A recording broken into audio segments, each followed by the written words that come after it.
Thank you, Councilmember Brown. I want to follow up on the matter about the charter schools. Now, did I hear you say that after you conclude that the property is not needed for government use, that you then put out a solicitation for offers? Is that solicitation for offers put out to the charter schools at the same time it's also put out to private entities like developers? No, it is not. And what the individual was referencing earlier, which I think is where this question is stemming from, is we went through this process for the first time back in, I believe it was early 2008. I think June timeframe was about accurate. And we did what was called a request for expressions of interest. We just really weren't sure what the market was like out there. And when we did that, we did offer it to everyone at the same time. That was a mistake, and we corrected that immediately. We withdrew that solicitation, and we did not consider any responses. We immediately followed that up later that year, I believe it was in September of 2008, where we did a request for offers, which was only for the charter school community, and that is our standard practice moving forward for excess DCPS space. Okay, because when you send out a request for offers from the charter school community, it seems to me that, and you know, my committee is in charge of the matter of surplus, that when we say it's no longer needed for public use, that public use is charter school use. Don't you agree?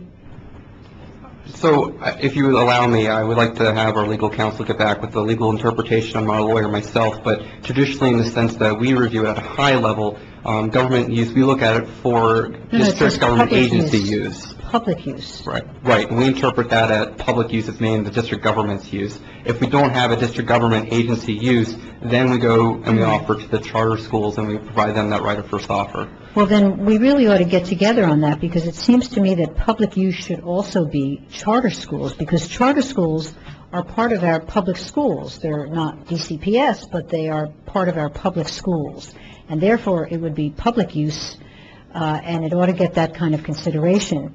So let me ask you, when you put out these requests for offers and you get something back from the charter schools, it does have a certain feel to it that it's somewhat perfunctory about whether you're going to follow up on that or not, because you must look behind the curtain and see the prospect of private development.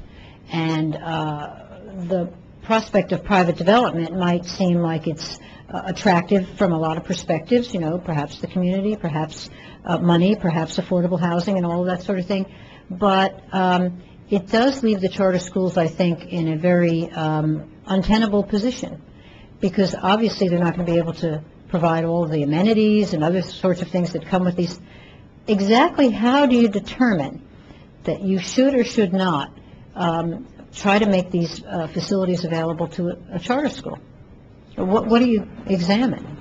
So again, that's why we have the review panel, which consists of staff from my agency and the Deputy Mayor for Education.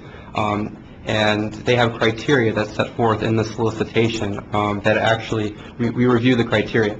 Unfortunately, I don't have that with me right now, but I'll be sure to follow up with you and provide you that sample criteria they review. It's very specific in the types of things that we look at, the financial feasibility of their proposal, the educational vision that they're proposing, demonstrating the ability, past experience with similar projects, and the overall best interest of the district. So there are set criteria that we review in the responses. Because, you know, what we're left with are charter schools that are operating out of, you know, storefronts and really awful circumstances that are not conducive to education. And here you have something that was operating as a school, has kitchens, has recreational fields. It seems to me that that would be almost perfectly appropriate for yet another school to take over.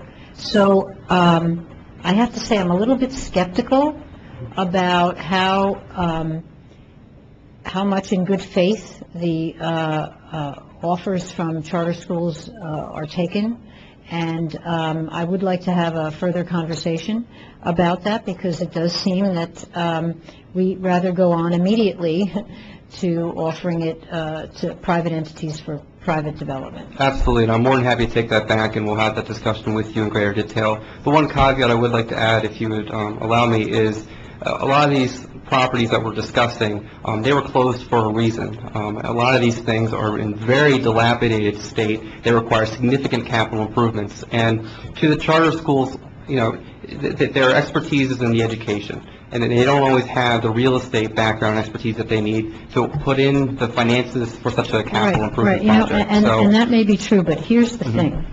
The thing is, some of these schools were closed, and some may have had physical challenges, but they were closed because we had a reduction in our student population, and we had large buildings with small numbers of students, rumbling around in these big buildings, and so to effect savings, we closed them to all the talk was right-sizing the school system. So it wasn't because the buildings had, run their course, etc. But then the second thing is, if I'm being asked through this committee on surplusing to say it's no longer needed for public use, then maybe there ought to be some sort of affirmative obligation on the government to help the charter schools become more sophisticated. How can they possibly compete with sophisticated developers and builders who put these proposals together, and they have all of these experts, et cetera, et cetera?